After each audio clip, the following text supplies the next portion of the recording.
3 గంటలు హింసించి దాహమంటే మూత్రం పోసి నాగర్ కర్నూల్ ఘటనలో విస్తుపోయే అంశాలు. నాగర్ కర్నూల్ జిల్లాలో ఓ వివాహితపై సామూహిక అత్యాచారానికి పాల్పడడం రాష్ట్ర వ్యాప్తంగా సంచలనం సృష్టించింది. మహబూబ్ నగర్ జిల్లాకు చెందిన వివాహితి దైవ దర్శనానికి వచ్చి ఈ ఘాతుకానికి గురైంది. ఉరవకొండ మండలం ఉరుకొండపేట శివారులో ఆంజనేయ స్వామి ఆలయానికి వచ్చిన భక్తురాలిపై 6 కామాంధులు అత్యాచారానికి ఒడిగట్టారు.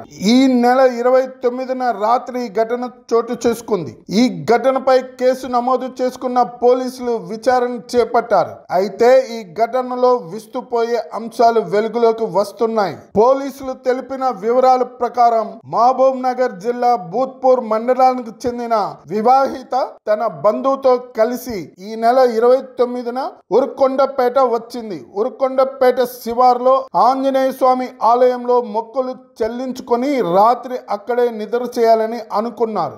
దైవ దర్శనం చేసుకున్నాక అక్కడే అన్నదానంలో భోజనం చేశారు. సాయంత్రం ఆలయ ఆవరణంలో జరిగిన భజన కార్యక్రమంలో పాల్గొన్నారు. రాత్రి 11:30 గంటల సమయంలో ఆమె మరుగుదొడ్డి వద్దకు వెళ్ళింది. కానీ అక్కడ మరుగుదొడ్డికి తాళం వేసి ఉంది.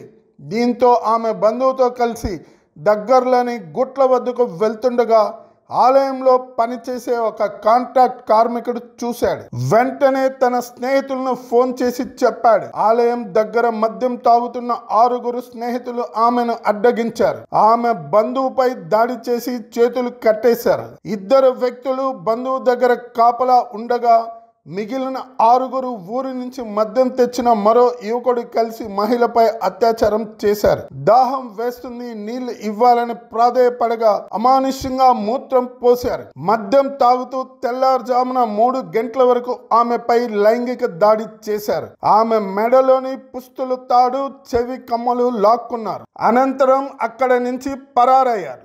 ఆ తర్వాత బాధితురాలు ఎలాగోలా తన బంధువు దగ్గరకు చేరుకుంది. అతడి చేతులకున్న కట్లు విప్పింది. ఆదివారం ఉదయం 7 గంటలకు ఉరకొండ పోలీస్ స్టేషన్ కు వెళ్లి ఫిర్యాదు చేసింది. నాగర్ కర్నూల్ ఎస్పీ వైభవ్ రంగనాథ్ ఈ ఘటనపై స్పందించారు. సామూహిక అత్యాచారానికి పాల్పడిన నిందితులను వదిలిపెట్టం, కఠిన చర్యలు తీసుకుంటాం అని ఆయన అన్నారు. బాధితురాలు ఫిర్యాదు మేరకు కేసు నమోదు చేసుకుని దర్యాప్తు చేస్తున్నామని తెలిపారు. ఆమెను వైద్య పరీక్షల కోసం ఆసుపత్రికి తరలించామని చెప్పారు.